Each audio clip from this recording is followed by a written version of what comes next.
it wasn't all bad. Honestly, there were points where I thought it was going to get a little bit out of hand, especially in the first half. And then the third quarter, they came back out. They played better defense. They went on a run. It was like the classic third quarter Warriors.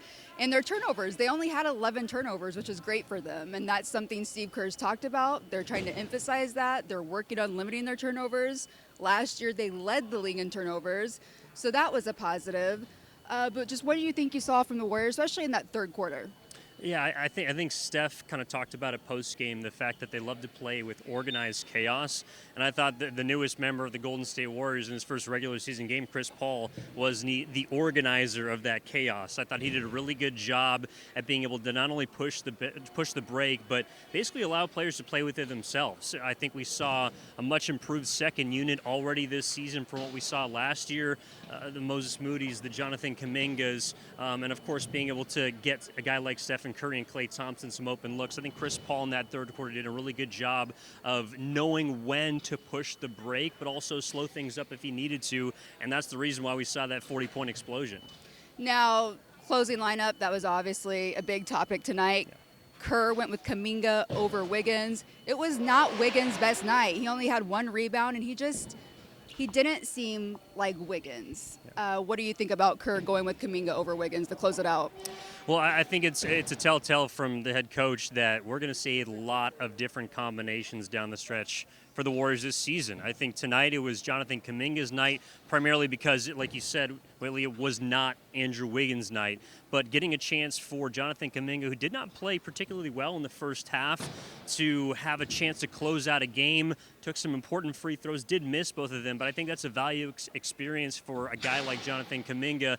And then to see other players within the rotation, without Draymond Green currently at this point, to kind of find what role they might be in at a given time. I think that's important in a game like this early on, to where Steve Kerr can kind of mix and match against a very good team like the Phoenix Suns, in which you might have to see that team down the road, not only, of course, in the regular season, but maybe the playoffs, to get a look at what a closing lineup might need to look like against a good team like that.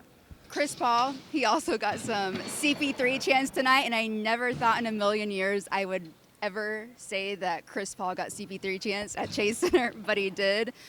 Chris Paul post-game too, which this was kind of the theme post-game, they all said that shots really just didn't fall tonight. That was one of their main issues that they had.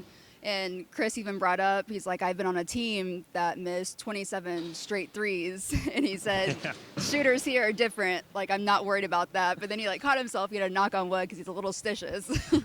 But yeah, I mean, tonight, shots just weren't falling. But that's kind of normal too. At the beginning of the season, they're still getting in rhythm. You know, there's still a little bit of rust.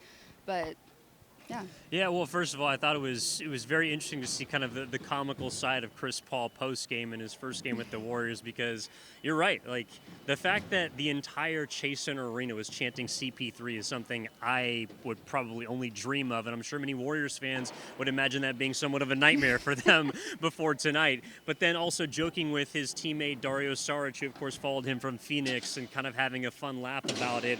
And then also just trying to put all of that behind him and hone in on the game, which he of course knows so well. I think the Warriors tonight, for the most part, had a great shot selection, but missed a lot of layups at the rim. Just everything inside seemed like it was an inch off here or there. And so, for whatever reason, the Chase Center rims were not too kind to the Warriors tonight in the paint, but I'm sure that's something they'll be able to put behind them. Now the Warriors, they head to Sacramento on Friday. And then they're going to be going out on the road, come back here, play the Kings again at home, and then they have that longer road trip. So we shall see. It's going to be interesting. They have a road-heavy beginning to the season. And remember last year, the road woes. They have their chance now to prove that they can win on the road this season. So we'll see how that goes. Absolutely, yeah. I mean, the fact that they get to see the Kings, it seemed like every other preseason game, and now they get to see them what seems like every other regular season game. Hopefully that will allow them to build a rhythm against a team they're familiar with, a team I'm sure that wants to beat them after the last postseason. They faced each other going 7 games. And so against a familiar foe, I think it's a nice road and home test for the Warriors to see where they're at earlier in the season.